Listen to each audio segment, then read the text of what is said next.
Bienvenidos y bienvenidas, compañeros y compañeras, a otra nueva edición de Siluetas Rosarinas. Hoy una edición muy especial en donde vamos a hablar de la situación climática y medioambiental que nos toca de cerca. Nos acompañan para hablar de ello Ivo Perugino y Julieta Bernabé. ¿Cómo están, chicos? Bien, muy bien, gracias. La verdad es que es un placer tenerlos hoy acá con nosotros y como dije recién en la presentación, la idea es concientizar un poco a la gente sobre la situación que estamos viviendo, ¿no? Bien, sí, está buenísimo y gracias por el espacio, siempre. Muchas gracias. Bueno, para comenzar me gustaría preguntarles a ustedes cómo ven la situación a nivel medio ambiente, tanto a nivel local como a nivel país. Bueno, es una situación bastante compleja, tanto a nivel local en Rosario, como a nivel país y también como a nivel global. Yo creo que lo que está pasando es que no se está teniendo en cuenta la información que hoy en día tenemos. La información que tenemos de la ciencia, del ámbito científico, que tiene que ver con la crisis climática, y la información que emana de los territorios, digamos, de las personas que lo están sufriendo, que lo están padeciendo, que lo están resistiendo y que lo están denunciando.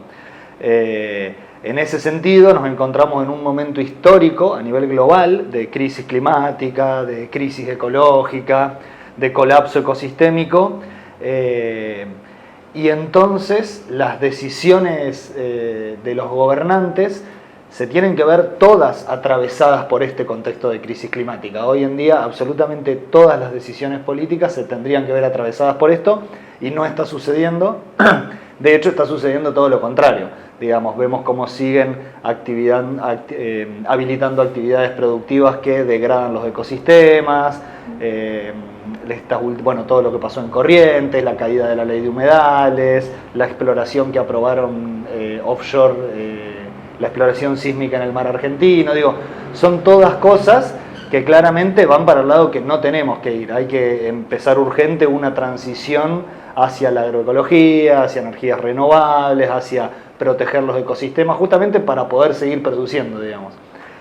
Así que bueno, hoy en día es un poco eso lo que está pasando y es un poco por eso por lo que salimos a la calle a exigir soluciones. Totalmente. Y a esto que decías de la necesidad de que la gente se involucre, de que la gente se concientice, también el tema de las políticas, hay un tema muy importante que creo que nos afecta a todos en Rosario, que en una época se solía ver sobre todo en verano y creo que hoy se ve en toda la época del año, y es el tema de las quemas, ¿no? Lo percibimos no solo por las cenizas que por ahí vemos en los balcones de casa, sino también por el humo y también por la misma visibilización de lo que sucede en las islas. ¿Qué pueden decirnos respecto a eso? ¿Por qué suceden las quemas? ¿Cómo nos afectan? ¿Qué es lo que pueden decirnos respecto a eso? Y la afectación que tiene la población en general a través de lo que es la quema, lo cual genera una contaminación del aire altísima. En lo que fue el 2020 sobre todo, fuimos muy afectados en la ciudad de Rosario.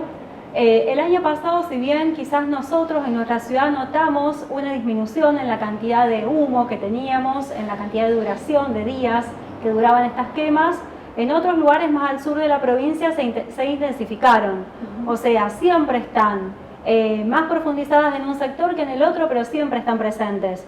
Y la afectación que tiene la gente es enorme. Nosotros en el 2020 hicimos un relevamiento, en menos de 15 días pudimos constatar más de 70 alteraciones de la salud debido a la presencia de humo, enfermedades y alteraciones que tienen que ver con lo inmediato, que es todo lo que sentimos en el momento que está el humo, y también con lo que nos queda a través del tiempo y de los años, que es en parte el desarrollo de nuevas enfermedades. Lo que pasaba en el 2020 es que no solamente la gente que ya padecía enfermedades respiratorias, dermatológicas y demás, vio que todos los síntomas, toda la enfermedad que padecían, que siempre tuvieran, a lo mejor se incrementaba, sino que gente que nunca había estado enferma empezó a estar enferma. Entonces los médicos decían, no solamente el agravamiento, es el desarrollo de nuevas enfermedades. Y a través del tiempo, cuestiones como el cáncer, por ejemplo. Y más allá de lo que es propiamente la salud, también tiene que ver, está todo ligado con lo que es la calidad de vida. Porque más allá de la salud, más allá de las enfermedades, nuestras libertades diarias estaban totalmente cortadas, ¿no? Había gente que quería algo muy simple, abrir una ventana en su casa y no lo podía hacer. Quería hacer un deporte, no lo podía hacer. Mi hija en ese momento estaba haciendo deporte y tuvieron que cortar porque te enfermabas haciendo deporte en ese momento. Entonces, digamos, todo lo que es la calidad de vida y lo que es la salud presente y futura se compromete a través de la quema. Y yo lo que creo, digamos, es lo curioso en cierta forma es que nuestros representantes o gobernantes no puedan ver que los problemas ambientales que tenemos ahora, por primera vez creo yo, están teniendo un impacto masivo en una población enorme. Que antes no se veía, a lo mejor era algo más focalizado, que no llegaba a lo mejor a una gran ciudad. Hoy por hoy lo que vemos es que las grandes ciudades sufren en lo que es la contaminación del aire, en una baja de lo que es la calidad del agua que tomamos, que también se ve alterada, en los alimentos que consumimos, que muchas veces en vez de alimentarnos nos enferman. Hay un montón de cuestiones, ¿no?, que repercuten en la vida de millones de personas y por eso tenemos los movimientos que tenemos en todos los territorios. Y aún la gente que no está involucrada activamente apoya mucho todo eso. Entonces es curioso que nuestros representantes no puedan escuchar lo que la mayoría de la gente les está pidiendo. Totalmente, y además también me parece interesante, bueno, creo que viene a colación una pregunta que suele hacerse la gente: ¿por qué existen las quemas? Y creo que tiene que ver con esto que vos decías un poco, ¿no? Estaría bueno que ustedes por ahí lo puedan comentar a la gente. ¿Por qué existen? Existe porque, bueno, no se cuida el planeta, existen las quemas por una cuestión política, económica. ¿Cuál es la verdadera cuestión detrás de las quemas? Por ahí es una pregunta común, quizás se la han hecho muchas veces, pero me parece que está bueno que la gente por ahí, que a lo mejor no está tanto en el tema, pueda interiorizarse respecto a eso. Bien, bueno, las quemas tienen que ver en el delta del Paraná específicamente, particularmente con dos cosas. Con el avance de la frontera ganadera y con las especulaciones inmobiliarias.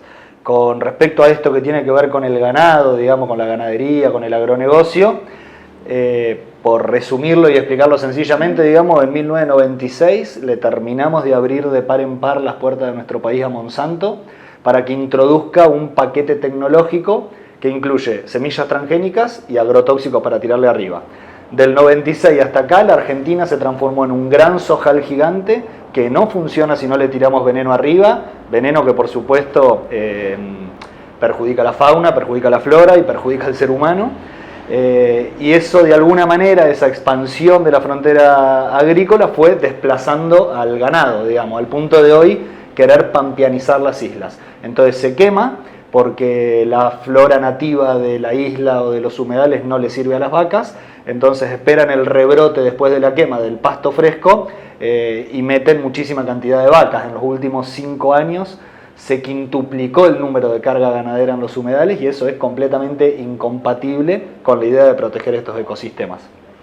Y por otro lado tiene que ver con las especulaciones inmobiliarias, porque son grandes poderosos que lo que necesitan es tierra arrasada, sin vegetación, sin animales, para poder lotearla, para poder venderla, para poder elevarla, porque si hablamos de humedales estamos hablando de ecosistemas que se inundan, y cuando el ecosistema se inunda ya no le sirve ni para producir, ni para construir, ni para nada, entonces elevan los terrenos, hacen terraplenes luego de las quemas, digamos, para que ese sector deje de ser una parte del humedal, digamos, y pase a ser otra cosa. Y en este objetivo que tienen estos poderosos de pampeanizar la isla, más que pampeanizarla, la están transformando en un desierto. Basta con cruzar a la isla y ver. Visibilizarlo. Sí.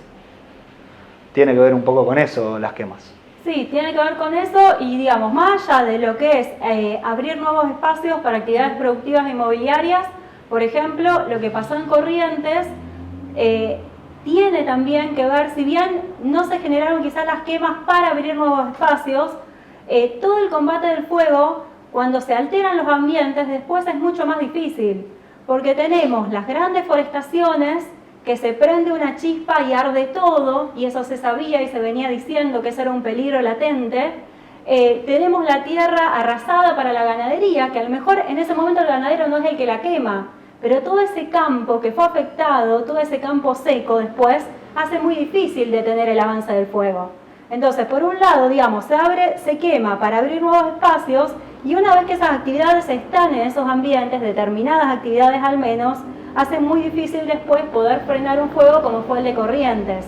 Entonces, las mismas víctimas, que por un lado se presentan como víctimas toda la gente ligada a la ganadería, la forestación y demás en Corrientes, también deberían quizás hacer un poco de mea culpa y pensar por qué se generó el incendio que se generó y en qué medida se puede producir de otra manera, porque después se cortan los cursos de agua, se elevan los terrenos, se produce una especie de desierto y después es muy difícil frenar el fuego. Esto tampoco podemos desconocer que estamos atravesando una bajante histórica del río Paraná y una sequía tremenda hace un par de años, y eso hace que todos los arroyitos, todos los cursos de agua, todas las lagunas que están dentro del humedal hoy en día están secas, no existen. Y esos arroyitos en su momento han servido de cortafuegos naturales. El fuego llegaba hasta ahí y se apagaba. Hoy en día no hay nada que pueda detenerlo. Con nada me refiero, no hay arroyitos, no hay un estado presente que venga a apagar el fuego. Entonces por eso vemos esas magnitudes de hectáreas incendiadas que realmente son tremendas. Precisamente con esto que dijiste del Estado, les quería preguntar desde su experiencia, desde su militancia, desde su conocimiento, ¿por qué creen que el Estado, viendo semejante situación que está a la vista de todos, porque todos lo estamos viendo en redes, en imágenes, en lives, en todos lados, ¿por qué no actúan? ¿Por qué se espera? ¿Por qué no hay leyes? ¿Por qué cuesta tanto militar y luchar por una ley que proteja las cuestiones medioambientales? Bueno, fue una pregunta que nos hicimos bastante al principio. No sabíamos si era muy bien, si era por inoperancia o si era por complicidad, o si era por cobardía, digamos. Hoy en día creemos que es una suma de todo, o por lo menos yo, por grandes intereses económicos, básicamente. En la ley de humedales, justamente, que ahora vamos a hablar de eso, confluyen muchos lobbies que están en contra, y son lobbies muy poderosos. Lobby minero, porque hay humedales donde se hace minería en el país, lobby del agronegocio, el lobby inmobiliario, y son sectores económicos muy poderosos que al gobierno no le conviene ponérselos en contra. Básicamente yo creo que es por eso. Sí, tiene que ver un poco con todo eso. Digamos, son cuestiones meramente económicas y políticas. Sí, es un modelo de país que venimos teniendo hace varias décadas y que apunta a todo a eso, ¿no? Yo creo que le siguen poniendo la ficha a eso. Por eso van hacia ese lugar. De todas maneras, más allá de las leyes que hoy no tenemos, como la ley de humedales, hay un montón de leyes, a lo mejor provinciales y locales, que deberían haber detenido todo lo que vivimos nosotros acá en el Delta del Paraná. Con la legislación que se tiene, no debería haber pasado nada de lo que pasó. El tema es que muchas de las actividades que están sucediendo son actividades irregulares o ilegales que no están siendo controladas. Y no están siendo controladas porque no se quiere controlar esas actividades. Porque tenemos de buena fuente la información de que la gente que debería controlar esas actividades carece absolutamente de recursos. Esos recursos deberían ser provistos por un Estado que está ausente y no está ausente porque no quiere, está ausente porque no tiene ganas de estar presente. Entonces todo lo que pasa sigue pasando y se sigue acrecentando y agravando.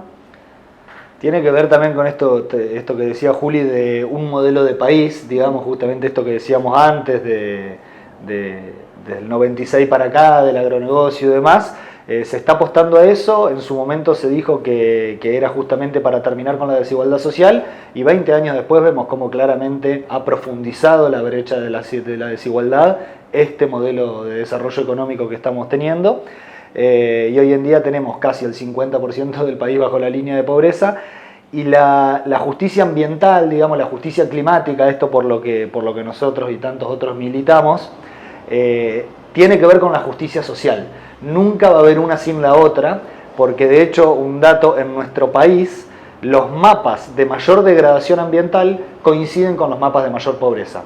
Los peores efectos del cambio climático los van a sufrir, lo están sufriendo las clases populares, que son quienes históricamente la pasaron peor. Entonces no podemos separar lo que es justicia social de justicia ambiental, y en ese sentido está claramente demostrado que este modelo económico de país cada vez está profundizando más esa brecha, y hay que transicionar hacia otra cosa de manera urgente. Claro. Yo siempre recuerdo con respecto a eso, cuando recién iniciamos con la multisectorial, empezamos a tener conversaciones con gente en otros territorios. Esto es algo muy puntual lo que voy a contar, pero a lo mejor sirve como panorama. A mí personalmente me impactó mucho el testimonio de una persona. Estábamos haciendo una videollamada, una persona de Entre Ríos, por ejemplo, que contaba cómo vivía en una localidad al lado de un río, que toda la vida, era una persona de mi edad, 40 y pico de años, toda la vida había habido un balneario, era típico de la gente del lugar pasar de los niños, ir a la tarde a bañarse en el agua, a la orilla y demás del río. Ellos obviamente tomaban el agua de ese río.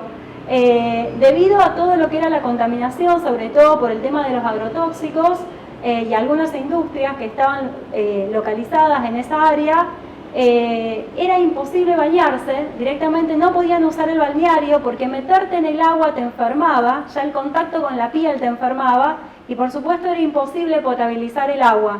Entonces ellos viviendo al lado de un río, del que siempre habían, digamos, el acceso al agua era a través de ese río, ellos estaban comprando agua. Yo cuando le pregunté, ¿cómo hacen con el agua? Se dio vuelta, porque estábamos hablando, se dio vuelta y me mostró el bidón de agua atrás. Ahora, ¿qué pasa con la gente que no puede comprar el agua? Porque no todos compramos el agua. Entonces pasa que después está la gente que tiene la suerte, entre comillas, de poder comprarla y la gente que no y termina enferma. Entonces, digamos, tal cual dice Ivo, digamos, toda la degradación ambiental es parte de un modelo que es un modelo posible, porque hay otros modelos, nadie está diciendo que no se produzca más nada, sino de hacerlo de una manera diferente, y cómo, digamos, este modelo que elegimos, que eligieron nuestros gobiernos, está teniendo mella en la vida de millones de personas, que no pueden elegir vivir de otra manera. Entonces quería preguntarle, chicos, respecto al impacto que ha tenido y las consecuencias en la flora y la fauna. ¿Ustedes creen que esto es recuperable? Bueno, es un panorama bastante complicado, digamos. En el último año y medio se calculan, porque ni siquiera hay cifras oficiales, hay cifras oficiales, pero que se comprueba a la vista simplemente de que no son las reales. Se calcula que se quemaron más de 1 millón de hectáreas solo en el delta del Paraná. Esto para la fauna es tremendo. Por ejemplo, los reptiles, yacarés, lagartos boveros, tortugas de río, son animales que en los meses de invierno están hibernando. El fuego los pasó literalmente por arriba. Cuando tuvimos la oportunidad de ir a la isla, en esas épocas hemos visto lo que parece un cementerio realmente de serpientes carbonizadas, quemadas. Es una realidad tremenda. Los mamíferos solo se pudieron escapar los adultos y dejando atrás sus crías y dejando atrás a los ancianos que no se pueden escapar corriendo del fuego. Me refiero, no sé, gatos monteses, carpinchos y demás, y sobreviven solo si encuentran una zona segura después para poder refugiarse y para poder encontrar alimento.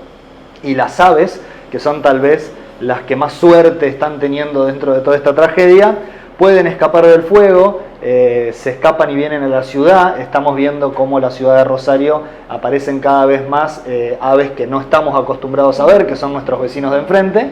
Y en la ciudad tienen muchísimos problemas, porque llegan de cruzar el río extenuadas y tienen problemas o con los edificios altos y vidriados, o con el tendido eléctrico, o incluso bajan a descansar en una casa de familia, en un patio, en una pileta, y tienen problemas con los perros, con los gatos, o incluso con el ser humano que los agarra para bueno, la situación en la fauna es tremenda. Y con respecto a la flora nativa, se va a poder recuperar si es que no se quemó el banco de semillas que está bajo la tierra. Digamos, todos los ecosistemas como los montes, los bosques, los humedales tienen debajo de la tierra un banco de semillas que si es que no se quemó va a poder resurgir, pero eso va a llevar muchísimos años, digamos, y mientras tanto perdemos todas las funciones ecosistémicas que un humedal nos brinda. Sí, realmente te escucho, Ivo, contar esto y es realmente terrible pensar cómo eliminamos, porque también, digamos, somos parte de esto, tristemente, cómo eliminamos la casa y el hábitat natural de un montón de especies, de animales y demás. Realmente es terrible. Y bueno, también me gustaría retomar un poco lo que hablaron antes, que vos lo dijiste muy brevemente, pero sobre los humedales. Me gustaría que nos comenten por ahí un poquito más en profundidad qué es un humedal y cuál es su función. Bueno, básicamente un humedal, dicho en poquitas palabras, digamos, yo siempre digo, es la comunión entre el agua y la tierra. Es un lugar donde, digamos, es un espacio, es tierra que por momentos está inundada, por momentos no. Es esa unión entre las dos cosas, básicamente. Y las funciones que tiene para el ser humano son enormes, digamos. Tenemos el acceso al agua, los humedales lo que hacen es limpiar y purificar el agua, sacan contaminantes, ¿no? Así que bueno, hacen que esa agua esté limpia, después pueda ser potabilizada y tomada. tienen que ver con todo lo que es la mitigación del cambio climático, porque absorben carbono, cuando los queman todo eso va para la atmósfera. Tienen que ver, bueno, con la recreación, tienen que ver con la biodiversidad, tienen que ver con el aire, tienen que ver con un montón de cuestiones que hacen incluso a derechos humanos básicos. La mitigación de inundaciones, que ahora lamentablemente las tenemos casi olvidadas, porque vivimos en una sequía permanente hace 3 años, pero bueno, cuando las hay, ¿no? Todo lo que es el humedal puede absorber y puede mitigar mucho todo eso, que después si no redunda en un montón de superobras millonarias, ¿no? Para lograr hacer algo que siempre hizo sola la misma tierra. Entonces, bueno, necesitamos y estamos unidos a ese humedal, por más que nosotros vivimos en Rosario y a lo mejor lo sentimos lejos, el humedal que está ahí enfrente nos regula la vida y tenemos que empezar a sentirlo como algo nuestro también. Eso me parece que es sumamente importante. Incluso, sí. Perdón esto, los humedales son territorios donde hay muchas especies que lo habitan de manera transitoria, que peces o aves que migran, pasan por estos sitios y luego van hacia otro. Entonces el deterioro o la destrucción de estos ecosistemas también puede influir negativamente en las características ecológicas de otros países. Claro. Juli, y te pregunto, respecto a la ley de humedales, ¿qué nos podés comentar? Digamos, ¿cuáles son sus propósitos? ¿En qué estado está actualmente la ley de humedales? Me gustaría que por ahí le cuenten al público un poco de esto. Y básicamente, digamos, la ley de humedales lo que propone, bueno, es la protección y conservación de los humedales. La idea es poder hacer un inventario nacional de humedales, poder hacer un ordenamiento que tanto nos falta, ¿no? Básicamente un ordenamiento es establecer qué nivel de protección va a tener cada área, qué actividades se van a poder o no realizar en cada lugar y de qué manera. Porque una misma actividad puede ser realizada de diferentes maneras y a lo mejor es correcta de un modo e incorrecta de otro modo. Entonces el inventario y el ordenamiento son la base, bueno, establecer presupuestos para llevar todo eso adelante y bueno, y lograr mantener lo que queda, que lamentablemente quizás no sea todo, pero es algo al menos.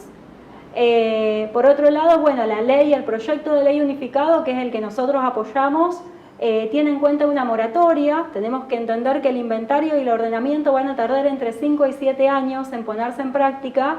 Los humedales vienen siendo devastados, en 1 año y medio se quemó el 40% del delta, entonces imaginemos que dentro de 7 años no nos va a servir para mucho si no hacemos algo antes. Entonces, bueno, la moratoria lo que hace es establecer una protección desde el primer día, que no va a ser lo mismo que lo final, pero va a ser un parate un poco a lo que viene pasando para dar tiempo a lo otro.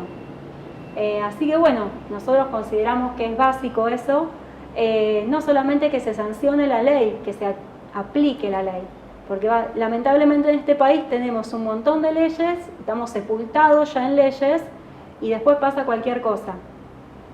Ahora mismo se está haciendo un ordenamiento de lo que es toda la parte de Victoria, que eso no es la ley de humedales, es algo que está llevando adelante la provincia de Entre Ríos, pero que va a tener una injerencia muy grande hacia nosotros que somos de acá de Rosario, porque todo lo que vemos enfrente son 300.000 hectáreas que van a estar regidas por ese ordenamiento que se está llevando a cabo ahora, se está proponiendo y se está, digamos, diseñando y charlando.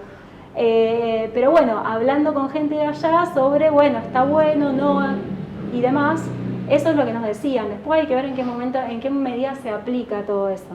O sea, quizás faltan no tanto leyes, algunas sí, la ley de humedales, poder ordenar los territorios, pero falta después controlar todo eso. Porque si no se controla es un montón de papelitos que no sirven. Básicamente, ¿qué está pasando? Por ejemplo, un ejemplo concreto. Acá enfrente está prohibida mediante una ordenanza de Victoria la realización de bailes, discotecas, bares y demás. Todos sabemos que durante el verano fueron un montón de veces se realizaron un montón de estas actividades. Este último fin de semana también las hubo. Cuando se preguntó qué pasaba con la ordenanza, que claramente prohíbe todo eso, y bueno, le encontraron el vericueto, ¿no?, para poder hacerlo de todas maneras. Entonces, si vamos a tener ordenanza, vamos a tener ordenamiento, vamos a tener leyes y después vamos a hacerla cualquiera, tampoco va a servir. Y en eso tenemos que estar todos presentes. Como sociedad tenemos que empezar a pedir que se cumpla la ley. Totalmente.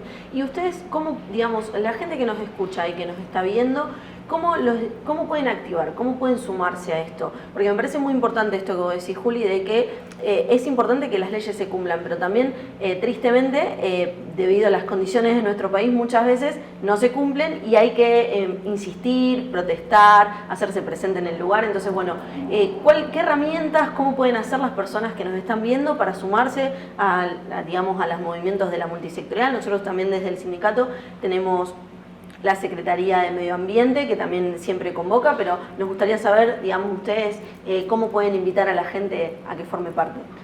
Bueno, está bueno también recordar que los derechos ni se piden de rodillas, ni se esperan en casa mirando Netflix, sino que lamentablemente en este momento que estamos atravesando hay que salir y exigirlos en la calle. En ese sentido, sí es muy necesario que la gente salga a la calle cuando hay alguna movida socioambiental, cuando hay una movida para pedir una ley de humedales o cuando hay una movida en contra de las quemas, porque de alguna manera, como en Twitter, no sé, los trending topics modifican también y los gobernantes lo tienen en cuenta, la cantidad de gente en la calle también se tiene en cuenta a la hora de tomar decisiones políticas, más allá de si les importa o no, porque suma o no votos, digamos. Entonces es muy importante poder apoyar estas causas, poder salir a las calles a exigirlo. Todas las movilizaciones de la multisectorial son movilizaciones pacíficas, son acciones directas no violentas, y en ese sentido, quien no puede asistir por diferente motivo o porque no se halla en ese lugar, visibilizar, compartir. Las redes sociales hoy en día son una herramienta fundamental para poder compartir la información que no sale en los medios hegemónicos. Incomodar, generar incomodidad a la persona que tenemos al lado, porque la única manera que tenemos de salir de esta situación es sentirnos incómodos y movernos para dejar de estarlo. En ese sentido, poner estos temas sobre la mesa, el domingo si hay que arruinar una cena familiar, hay que arruinar una cena familiar, digo, pero hablar de esto, ponerlo sobre la mesa, empezar. Y después, por supuesto, se puede colaborar económicamente con los territorios afectados, que son quienes están poniendo el cuerpo, que en este caso, por ejemplo, es Corrientes, y toda la gente de allá, porque también está bueno decir esto. Durante todos los incendios que hubo en el delta del Paraná, no hubo presencia del Estado. El único plan hoy en día de manejo de fuego que tenemos, pues, lamentablemente, es la lluvia y la gente que va a apagar el fuego sin capacitación, sin herramientas, y en ese sentido está bueno también colaborar con esa gente. Y quería agregar algo muy cortito con respecto a lo anterior de la ley de humedales. Es muy importante también aclarar, porque hay mucha desinformación, que la ley de humedales no plantea la prohibición de la producción, digamos. Se va a poder seguir produciendo, es necesario seguir produciendo. Lo único que la ley de humedales plantea es que la producción se adapte a las características ecológicas y no al revés. Es decir, que la producción esté al servicio de la multiplicación de la vida y no de la multiplicación de las ganancias, que encima después, como decíamos hoy, son mal distribuidas. Totalmente. Chicos, y por último, ¿qué mensaje le dejarían, bueno, a las personas que nos están viendo hoy con respecto al medio ambiente y todo lo que hemos charlado?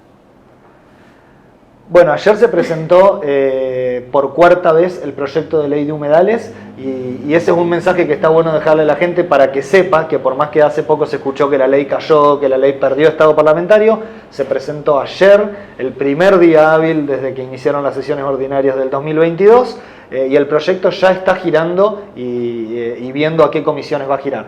En ese sentido, decirle a la gente que se sume a la lucha, que apoye estas causas, que la salud del humedal es nuestra salud y no hay vuelta que darle. Con un ecosistema destruido no hay posibilidad de vida posible. Sí, yo creo que también que lo importante es, digamos, que la gente entienda que es algo urgente. No es algo que a lo mejor no tengo mucho tiempo ahora, lo dejo para más tarde, digamos. Cuando me jubile me meto y hago algo. Eso sería tarde, digamos. Digamos, hay que activar ahora, por nosotros mismos, por las generaciones que van a venir. No podemos vivir de otra manera, no queremos vivir de otra manera. Hay gente que dice, bueno, cambiarán las cosas, viviremos distinto, no, el ambiente será diferente. Yo creo que nadie tiene ganas de vivir en un ambiente contaminado, devastado, degradado. Todos queremos poder estar en contacto con la naturaleza porque creo que incluso no solamente por una cuestión de que necesitamos el agua, necesitamos el aire, necesitamos el contacto con la flora, el contacto con los animales, necesitamos eso para estar sanos también. Si no vivimos como enajenados, como solos, los seres humanos como privados de todo eso porque nos privamos a nosotros mismos. Me parece importante eso. Totalmente. Bueno, antes de cerrar el programa quiero extender una invitación también a ustedes, chicos. Le comento desde el Sindicato Municipal, el día 10 de marzo se va a estar llevando a cabo un seminario de capacitación sindical en donde se van a tratar temas como el medio ambiente y el mundo laboral. Están todos invitados, la inscripción se va a hacer online y va a ser en la sede de nuestro sindicato en Entre Ríos 1242. Los esperamos a todos y desde ya, chicos, muchísimas gracias. La verdad, me parece muy importante que empecemos a hablar de estos temas. Como dijiste, Juli, el momento es ahora, no cuando nos jubilemos, no cuando tengamos un tiempito extra para dedicarle. El momento es ahora y el planeta no espera. El planeta no espera y si esto sigue así nos vamos a quedar sin un lugar en donde habitar nosotros también, ¿no? No solamente todas las especies de nuestro planeta. Entonces, bueno, la verdad, chicos, muchísimas gracias. Gracias a ustedes. Gracias. Muchas gracias. Gracias por el espacio.